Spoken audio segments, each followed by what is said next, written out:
Alright son, it's time to talk to you about the birds and the bees. Now that you're getting older, you're gonna start feeling some things towards girls, and let me tell you, they are completely normal. But Dad, what if I'm gay? Oh no son, that's just a phase. You're gonna grow out of it. You're too young to know anything about that. Hey guys, let's talk about sexuality.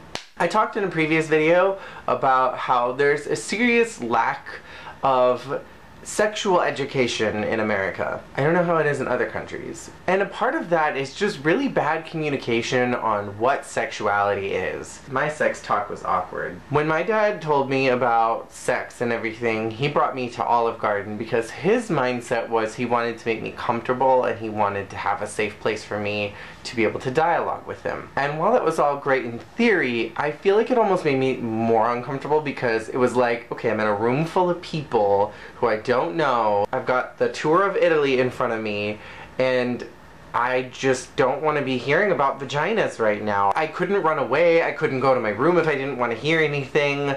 I was literally just trapped. Where am I supposed to go? I believe that sexuality is fluid. I identified as bisexual for a while. I kind of still identify with that, but mostly on the gay side. I just really like dick. And I think that as you age, your sexuality can change in the same way that your eating habits can change. Like when you're a kid, you may hate broccoli, but when you get older, you can't get enough of the shit. And one of the biggest problems is that we teach kids at a very young age, as far back as I can remember, it's always been okay that I flirted with girls. My aunt told me this really uncomfortable story that I used to say that I was going to marry my cousin Nicole when I was 4, but I didn't know what that meant. But all my family was like, yeah. It's one of those stupid things where it's like, okay, I'm encouraging my child to be heterosexual even though he's saying he wants to marry his cousin. He wants to be normal and be with a girl.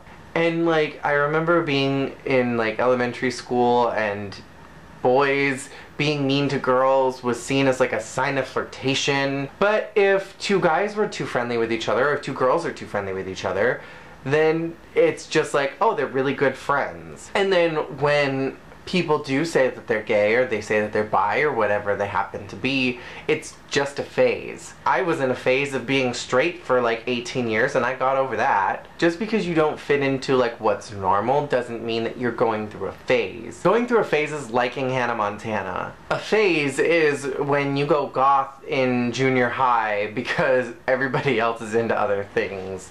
Your sexuality is not a phase. Your sexuality is fluid and can change and vacillate between both polar extremes of straight and gay, and somewhere in between that of not having a sexuality. You can vacillate between all of that. It doesn't mean that you're in a phase of sexualities. I don't know what the right term would be to use for sexuality to be teaching kids these days and what people should be hearing on how they should feel. Everybody at some point feels things towards the same gender, whether you admit it or not.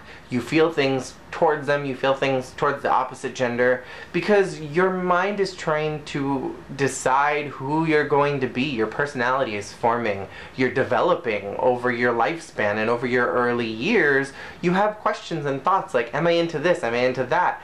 And when you are told and stifled that you can only be this rigid thing and you can't blossom out beyond that because it's just a phase, then it really constrains you, and I think it kind of makes you freak out a little bit. When you loosen that standard and you say you're free to do whatever you please, don't hurt anybody, then I think you have a really good chance of being a constructive human being, because you're allowed to express yourself in whatever way you find to be suitable for you. That's just my 2 cents. If you guys have any awkward, uncomfortable stories about the birds and the bees and your parents giving you that spiel, or anybody who gave you that spiel, I want to hear them in the comments below, so make sure to share those and I would love to hear those. Thank you guys for watching. See you guys next time.